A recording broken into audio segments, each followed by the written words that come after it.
Psalm chapter 1 explores the images of a fruit tree and chaff. The message is that the blessed person is like a fruit tree, while the ungodly are compared to chaff blown away by the wind.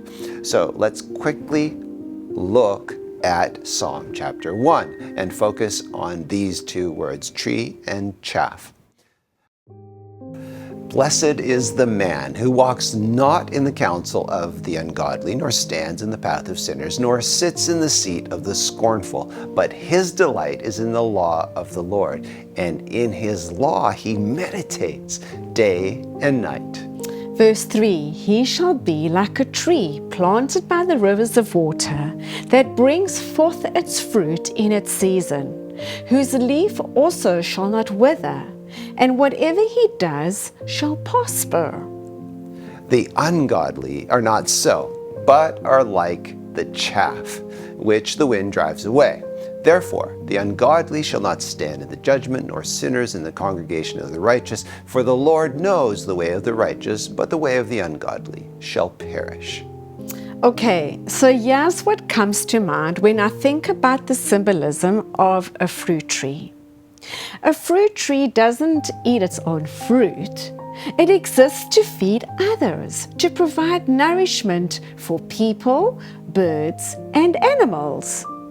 So if I'm like a fruit tree, my life's purpose is to nourish those around me with the fruits of the Spirit: love, joy, peace, patience, goodness, kindness, gentleness, and self-control.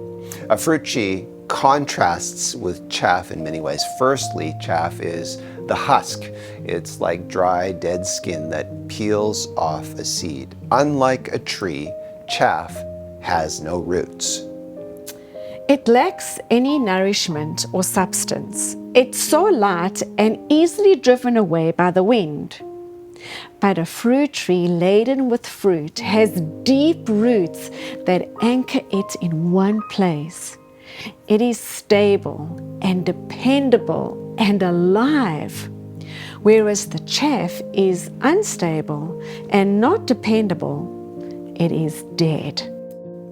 At one stage, my life was like chaff, a tumbleweed at the mercy of the elements. I lacked stability and went wherever the winds of what I thought was fun would look like, carousing every weekend with friends, killing my brain cells, and just living a very reckless, aimless, empty life. There's a paradox here. Outwardly, the tree appears to be held a prisoner because it cannot move around like the chaff. But it's truly anchored and flourishing, while chaff appears free, but it's actually lost, dead, and directionless. Exactly. When I was living like chaff, I thought that I was free, but I was a prisoner to my addictions and a slave to everyone else's opinions. It's a profound lesson about true freedom. Maybe God is saying to us today, be still. Don't always be moving around.